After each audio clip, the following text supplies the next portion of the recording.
오늘 이 마태복음 마지막 부분에 있는 말씀인데요. 그 사람이라고 하는 것이 그렇게 잘 변화되지 않는다, 좋은 의미에 있어서 변화되지 않는다 하는 것을 오늘 본문을 통해서 우리가 볼 수 있고요. 예수님이 십자가에서 피를 아주 철철 흘리면서 돌아가시는 것을 보았지요. 예수님도 많이 힘드셨던 것 같습니다. 수가성의 여인을 만났을 때는 본인을 가리켜서 생수라고 말씀했고, 누구든지 내게 오는 자는 목마르지 않겠다고 분명히 말씀했는데, 정작 십자가에 매달리니까 본인이 목마르다고 절규하고 돌아가실 정도로 예수님도 완전히 밑바닥으로 곤두박질 치신 것을 우리가 생각해 볼 때 예수님이 얼마나 힘드셨겠는가. 또 그 피를 많이 흘리면서 머리에 가시면류관을 쓰시고 결국 돌아가신 예수님이 다시 살아나셨는데, 그 부활하신 예수님을 직접 만나고 대화도 했지만 제자들은 여전히 그 예수님이 죽었다가 어떻게 다시 살아나는가, 그것에 대해서는 이렇게 확실하게 100% 잘 믿지 못했던 것 같아요. 오늘 본문에도 부활하신 주님과 제자들이 만나는 장면인데요, 아직도 믿지를 못해요. 17절에 보면 의심과 경배가 공존하고 있다는 것을 볼 수 있습니다. 혼란의 공동체, 경배는 경배고 의심은 의심이지, 경배하는 사람도 있고 의심하는 사람도 있고, 이거 부활하신 주님 앞에서 아직도 복잡해요. 그런 혼돈의 공동체에 질서를 부여하시는 분이 예수님입니다. 18절에 예수님이 딱 나타나셔서 뭐라고 말씀합니까? 하늘과 땅의 모든 권세를 내게 주셨으니. 혼돈과 무질서의 새로운 질서를 선포하는 말씀이죠. C.S. 루이스는 하나님께서 하나님의 나라를 만들기 위해서 사람을 창조하셨다, 그렇게 말한 적이 있습니다. 하나님께서는 우리 사람을 통해서 하나님의 나라를 이루기를 원하시는 거죠. 그렇지만 하나님의 나라 건설을 반대하는 이 사탄이 있어서 끊임없이 하나님 앞에서 사람들을 실족하게 만들고 타락하게 만드는 거죠. 그래서 하늘과 땅의 혼돈과 무질서의 세계 속에서 사망이 왕노릇합니다. 그런데 예수님께서 그 모든 죽음과 죄의 권세를, 십자가를 물리고 승리하셔서 부활하셨어요. 그래서 제자들 앞에서 다시 선포하는 겁니다. 사탄의 권세가 이긴 것 같지만 그렇지 않다. 다시 말하면 하늘과 땅의 모든 권세를 내게 주셨다. 이것은 예수님이 부활하신 것에 대한 표현입니다. 여러분, 오늘 본문에 예수님께서 하늘과 땅의 모든 권세를 주셨다 했는데요, 권세라는 말도 있고 한국말에 권능이라는 말도 있습니다. 그럼 권세하고 권능하고 이게 바꿔 쓸 수 있는 단어인지, 그게 그 말 같은데 한국말은 비슷해서요. 그런데 이 권세와 권능, 특별히 성경에 나오는, 이 복음서에 나오는 권세와 권능은 좀 구분지어서 여러분이 이해하는 것이 좋을 것 같아요. 누가복음 9장 1절에 보면 거기에는 권세라는 단어도 나오고 권능이라는 단어도 같이 나옵니다. 그래서 누가복음 9장 1절에 예수께서 12제자를 불러 모으사 모든 귀신을 제어하며 병을 고치는 능력과, 이 권능입니다.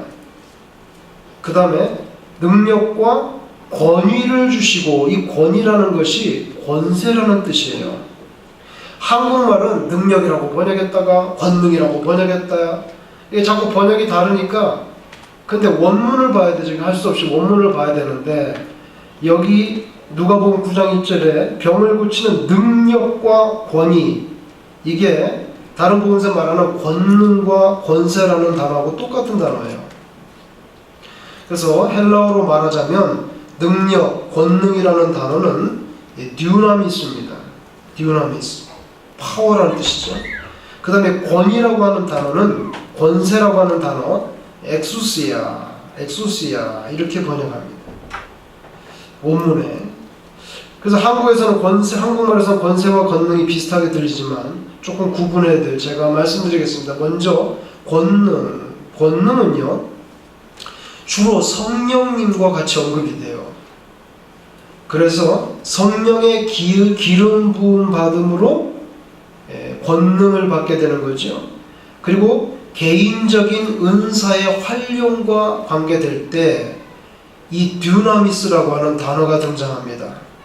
여러분이 아시는 다이너마이트예요. 이 단어 폭발하는 힘이죠. 다이너마이트 여기서 나온 거죠. 사도행전 1장 8절에 예를 들면 오직 성령이 너희에게 임하시면 너희가 권능을 받고 할 이 권능이 듀나미스입니다. 여기도 성령과 이 파워가 같이 언급이 되고 있어요. 그러면 예루살렘과 온 유대와 사마리아 땅 끝까지를 내 증인이 된다. 그러니까 한국말로 권능, 능력, 이것은 듀나미스인데 성령의 충만, 성령의 기름 부음 받음과 관련이 있고요. 개인적인 은사와도 관련이 있어요. 근데 권세라고 하는 단어는, 이것은 성령의 은사라기보다는 예수 그리스도를 통해서 이루어지는 하나님의 나라에 대한 통치, 이 권세는 다스림과 관련이 있어요. 그래서 영어 성경에는 권세라는 단어는 다 authority로 번역했어요. authority. 그 권세라고 번역했단 말이죠. 얼마나 다릅니까? 우리가 한국말 권세가 이 영어로 성경에는 다 authority로 되어 있고요. 권능은 파워로 번역되어 있고. 권능과 권세 조금 더 쉽게 설명하면, 여러분 대형 컨테이너 트럭이 막 달려갑니다. 근데 속도를 넘어섰어요. 엄청나게 큰 트럭이 달려가는데 뒤에 경찰이 따라갑니다. 경찰이 불을 켜고 차를 세우고 경찰 배지, 조그마한 배지 하나를 딱 들이밀면 컨테이너 아무리 커도 서야 돼요. 이 뭐냐면 권세예요. 나라가 준 권세. 이런 걸 권세라고 그러는 거죠. 미국의 교통 경찰이 그 배지 하나로 다 스탑시킬 수 있잖아요. 이 권세예요. 근데 이렇게 생겼어요. 미국의 교통경찰이 중국에 갔어요. 중국에 가가지고 배지를 가져갔네? 거기를 갔더니 또 교통이 무질서해요. 이 사람이 미국에서 받은 교통경찰 배지를 가가지고 중국에 가가지고 막 휘둘러. 아무도 안 서요. 아무도 안 서요. 왜? 그건 중국에서 준 권세가 아니기 때문에 서지 않아요. 오늘 예수님께서 뭐라고 말씀했습니까? 하늘과 땅의 모든 권세를 내게 주셨다는 것은 미국이고 중국이고 관계없이 모든 지역이 다 하나님 예수님의 이 통치하에 있다고 하는, 다스림 안에 있다고 하는 그런 뜻이에요. 이게 권세입니다. 그러면 권능은 뭐냐? 권능은, 경찰은 권총을 차고 있어요.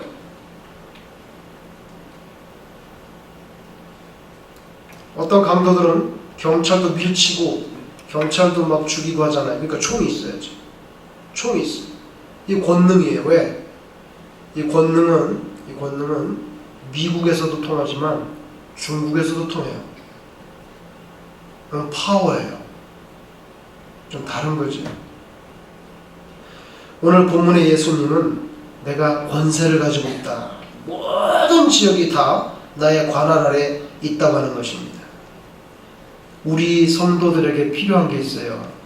그게 뭐냐면 권세도 필요하고 권능도 필요해요.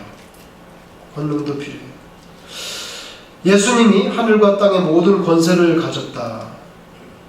어디서나 예수님 거라는 거예요. 예수님 나라예요. 하나님의 예수님의 통치가 통하지 않는 곳은 없어요. 또 영접하는 자 곧 그 이름을 믿는 자들에게는 하나님의 자녀가 되는 뭘 줬죠? 예? 권세를 줬잖아요. 엑소시아 오소리티를 줬어요. 그래서 우리도 권세가 있어요. 우리도 권세가 있어요. 그래서 예수님도 하나님의 아들, 우리도 영접하는 자 곧 그 이름을 믿는 자들이 하나님의 자녀가 되는 권세를 주셨다 그랬으니까 우리도 하나님의 자녀. 그러면 예수님도 하나님의 아들, 우리도 하나님의 자녀. 그러면 동일한 하나님 아버지를 둔 한 형제 한 남매가 되잖아요. 문맥상으로 좀 불경하게 들리지만 그러나 확실해요. 로마서 8장 29절에 하나님이 미리 아신 자들, 즉 구원할 사람들, 예정한 사람들, 미리 아신 자들을 또한 그 아들의 형상을 본받게 하기 위하여 미리 정하셨으니, 예정하셨으니 이는 그로 많은 형제 중에서 맏아들이 되게 하려 하십니다. 예수님 우리의 하나님의 맏아들, 예수님은 우리의 맏형이 되는 거죠. 그 권세 동일하게 여러분에게도 주셨다는 거예요. 이제 하나님의 나라는 하나님의 자녀가 되는 권세를 가진 여러분을 통해서 계속 확장되어 나갑니다. 바로 모든 민족을 제자 삼는 그런 삶이죠. 하나님의 나라를 알지 못하기 때문에 하나님 나라를 바라지도 않고 사모하지도 않는, 하늘이 아니라 이 땅에 속한 사람들에게 하나님의 나라를 경험하게 하는 것, 이것이 바로 저와 여러분이 감당해야 될 귀한 사명인 줄로 믿습니다.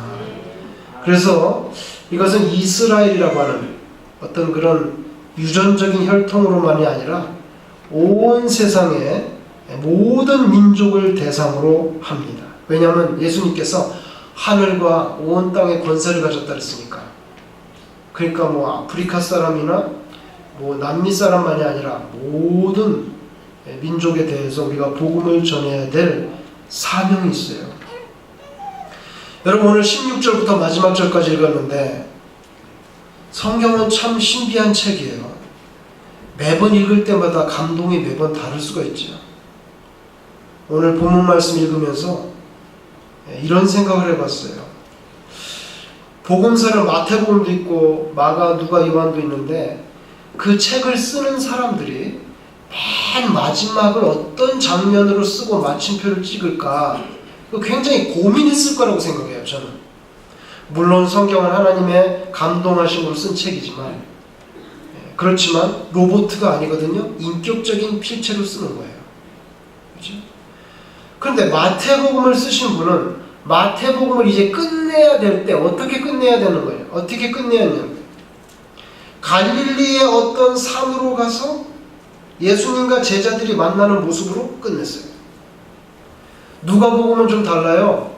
누가복음 들어가 보면은 맨 마지막에 예루살렘 근처 베단이라고 하는 곳에 가서 거기서 예수님이 승천하는 걸로 끝나요. 여기 승천 아니에요 아직. 그리고 장소도 달라요.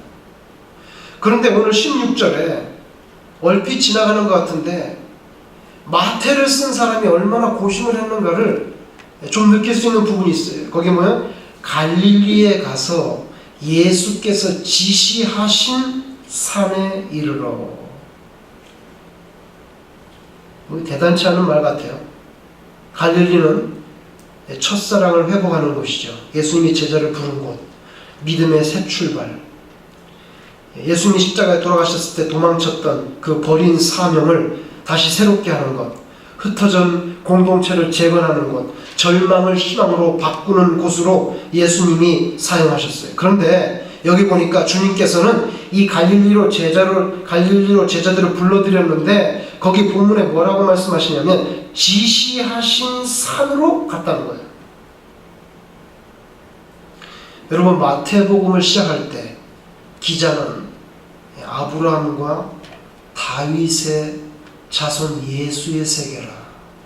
아브라함부터 시작합니다. 마태복음의 기자는 유대인들을 상대로 성경을 썼기 때문에 아브라함을 의식하고 있어요. 그래서 1장 1절에 아브라함과 다윗의 자손, 아브라함을 끌어냈어요. 그가 마태복음을 마무리 지을 때도 아브라함 첫 출발 다시 그거 생각하는 거예요. 여러분 이 16절 읽을 때 우리는 아브라함 인생의 제일 극적인 장면을 떠올리게 됩니다. 너는 내가 지시하는 산으로 가서 네 아들 이삭을 번제로 드리라. 아브라함 인생의 실존적인 대지진이 일어난 순간, 그렇게 오랫동안 기다려서 백세에 낳았던 아들을 죽여서 각을 떠서 콩팥대로 꺼내고 내장대로 꺼내고 그렇게 해서 불질러서 하나님께 드리라고 하는 그 사건, 어떻게 보면 아브라함의 인생의 최고의 순간, 위기 겸 놀라운 지진의 순간, 아브라함부터 시작했던 마태복음의 기자가 마지막 부분에 너희들은 예수가 지시하는 산으로 가라. 그래서 28장 16절에 11 제자가 갈릴리에 가서 예수께서 지시하신 산에 이르러. 이 말씀은 아브라함을 의식한 그런 말씀인 것처럼 느껴집니다. 마태복음의 기자는요, 아브라함 이전 사람에게는 아무 관심이 없어요. 왜? 하나님의 역사는 아브라함부터 시작했기 때문에. 그래서 1장 1절에는 아브라함부터 시작했어요. 그리고 맨 마지막 끝날 때는 다시 아브라함의 그 하나님께서 지시하신 산을 거기다가 기록하고 마침표를 찍었어요. 창세기 22장 2절에 하나님께서는 아브라함에게 다음같이 지시합니다. 내가 네게 지시하는 한 산, 거기서 그를 번제로 드리라. 3일 동안 거기 올라가면서 믿음의 순종과 내 자식을 어떻게 내가 죽이나, 현실적인 망설임 사이에서 고민하고 갈등했지 않겠어요? 인간인데. 그래서 순종을 해야 되겠는데 현실적으로는 내 마음이 너무 아프고 망설여지는 거죠. 순종을 해야 되겠는데 근데 망설여지는 거죠. 이 순종과 망설임이 같이 섞여 있어요. 3일 동안. 여러분 거기다가 불을 지르잖아요. 이삭이, 아버지 나무도 있고 불은 있는데 번제로 드릴 양은 안 가져가요? 하나님께서 준비하실 거야. 산에 올라가서 이제 이삭을 잡기 위해서 그를 묶고 칼로 이삭을 내리치려는 순간, 여러분 아시는 대로 아브라함아, 아브라함아, 그 아이에게 손을 대지 말라. 제사드릴 순양을 하나님께서 미리 준비하셨어요. 그래서 하나님, 여호와 이레, 하나님 준비하시는 하나님이시군요. 아브라함 인생에 처절하게 아주 깨달은 게 하나님은 준비하시는 하나님이에요. 다 알아서 하신다는 거예요. 그래서 여호와 이레를 체험했어요. 그게 창세기 22장이에요. 그 사건은 한 사람의 순종이 아닙니다. 여러분, 두 사람의 순종이죠. 오랜 세월 기다리는 중에 약속으로 받은 사랑하는 아들을 들여서라도 하나님의 명령에 순종하고자 하는 그 아비 아브라함의 순종, 그 믿음의 순종을 보면서 말없이 바보 멍청이처럼 가만히 손 묶여서 올라가 있는, 돌단 위에 올라가 있는 이 아들 이삭의 순종, 두 사람의 순종이 같이 있어요. 그 사건을 보신 하나님이 저는 충격을 먹었다고 생각해요. 다시 말하면 너무 기뻐가지고 주체를 못하신 것 같아요. 아브라함이 정말 아들을 죽일 수 있겠는가 했을 때, 손을 묶고 칼을 높이 들었을 때 덴마크의 실존주의 철학자 키엘케고르는 그의 오른손이 부들부들 떨리고 있었다고 그렇게 묘사했어요. 해석했어요. 그 사건을 보고 하나님께서 너무 기쁘고 흡족하셔서 바로 하신 말씀이 창세기 22장 16절에 야, 나 맹세한다. 여러분, 어떤 때 우리는 주제넘게 맹세하잖아요. 맹세할 때 뭐라고? 야, 하나님의 이름으로 맹세. 왜? 맹세를 하려면 최소한 나보다는 높은 권위를 들먹거려야지. 내가 내 이름으로 맹세하는데 내가 너를 어떻게 믿어? 그렇잖아요? 야, 내가 하나님의 이름으로. 그래서 자꾸 우리는 높은 권위를 들먹거리는. 그런데 하나님은 맹세할 때 어떻게 합니까? 하나님보다 더 높은 권위가 없어요. 그래서 어떻게? 할 수 없이 하나님은 하나님 자기를 통해서 맹세해야 되는 거예요. 할 수 없어요. 그래서 뭐라고 말씀합니까? 창세기 22장 16절에 이르시되 여호와께서 이르시기를 내가 나를 가리켜 맹세하노니 나를 가리켜 맹세하노니 내가 네게 큰 복을 주고 네 씨가 크게 번성하여 하늘의 별과 바다의 모래 같게 하리니 네 씨가 그 대적의 성문을 차지하리라. 네 씨로 말미암아 천하 만민이 복을 받으리니 하나님이 얼마나 기쁘셨는지 바로 맹세가 터져나왔습니다. 모리아산에서 벌어진 사건이에요. 그래서 아브라함은 종은 많았지만 가족은 몇 명 없었어요. 가족 거 해봐야 몇 명 돼요. 예? 아브람, 사라, 하갈, 이삭, 이스마엘 그 몇 명 됩니까? 그 작은 숫자가 나중에 하늘의 별처럼 바다의 모래처럼 되게 해주겠다고 하는 약속대로 이루어졌어요. 그런데 오늘 마태복음 28장 마지막 부분에 마태는 그 사건을 기억하면서 승천하는 것으로 마무리 짓지 않고 예수께서 지시하는 산으로 제자들 너도 올라와. 마치 아브람과 이삭이 올라오듯이 가서 함께 거기서 모여서 그 장면으로 끝났어요. 거기는요 여호와 일의 역사가 아니고요 내가 너희와 영원히 세상 끝날까지 함께 해주시겠다고 하는 임마누엘의 새로운 역사를 거기서 선포하셨어요. 그래서 예수님과 제자들 여기 두 사람의 순종이라 합니다. 십자가에서 죽기까지 순종했던 예수님, 그리고 예수님께서 세상 끝까지 가가지고 세례를 주고 제자를 삼으라. 너도 순종해. 그래서 제자의 순종이 요구되는 또 다른 두 사람의 순종이 어우러지는 그런 사건이 벌어지는 산이에요. 이제 우리는 아브라함과 이삭의 순종이 함께 어우러졌던 것처럼 여기 마태가 마지막 부분에 예수님과 제자의 순종이 같이 어우러지는 그 장면으로 오늘 본문을 끝냅니다. 만약에 여러분들 각 사람이 오늘 이 본문 말씀을 2000년 전에 기록된 고리타분한 문서로 여기지 않고 여러분이 예수님이 지시하신 그 산에 올라가서 세상 끝까지 이르러 세례를 주고 제자를 삼으라고 하는 이 소명의 장면 속으로 여러분들이 뛰어들어갈 수 있다면 인격적으로 실존적으로 여러분이 오늘 이 본문의 성경 속으로 정말 들어갈 수 있다면 그러면 여러분도 아브라함처럼 또 다른 믿음의 조상이 될 수 있습니다. 여러분들을 통하여 많은 사람들이 연결해서 영혼의 구원을 받으면 그 사람들이 다 여러분의 믿음의 자녀가 됩니다. 그래서 여러분도 아브라함 못지않는 이 믿음의 조상이 될 수 있는 줄로 믿습니다. 그래서 예수님께서 나 권세 있어. 나 권세 너희들한테 다 준다. 그래서 우리는 빠치를 받았어요. 하나님의 아들이라고 하는 하나님의 패밀리, 크리스천이라고 하는 영적인 배지를 받았어요. 대단한 사람들이지. 근데 때로 우리가 그런 권위가 잘 적용되지 않는 땅에 들어갈 때가 있어요.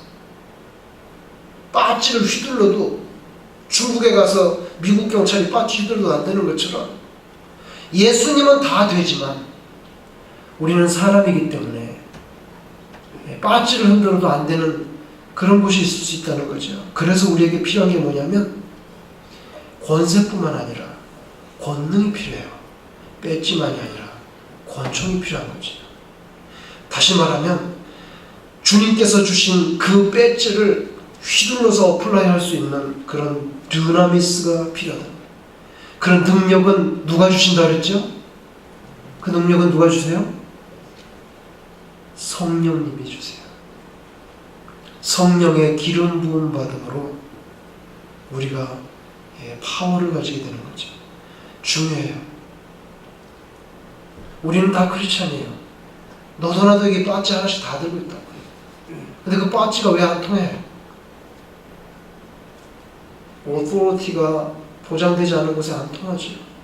예수님은 다 통하지만 우리는 사람이기 때문에 안 통할 수가 있어요. 여러분, 중국의 고서 중에 한비자라고 하는 책을 알 것입니다. 그 한비자에 어떤 내용이 나오냐면 임금이 신하를 다스린 7가지 방법이 나옵니다. 임금이 신하를 다스린 7가지 방법을 기술한 다음에 한 가지 예화가 나오는데, 제나라의 선왕이라는 왕이 있었어요. 이 선왕이라는 사람은 악관들을 불러서 한국말로 생황이라고 하는 그 악기를 연주하게 할 때 적어도 300명이 한꺼번에 생황을 불게 했어요.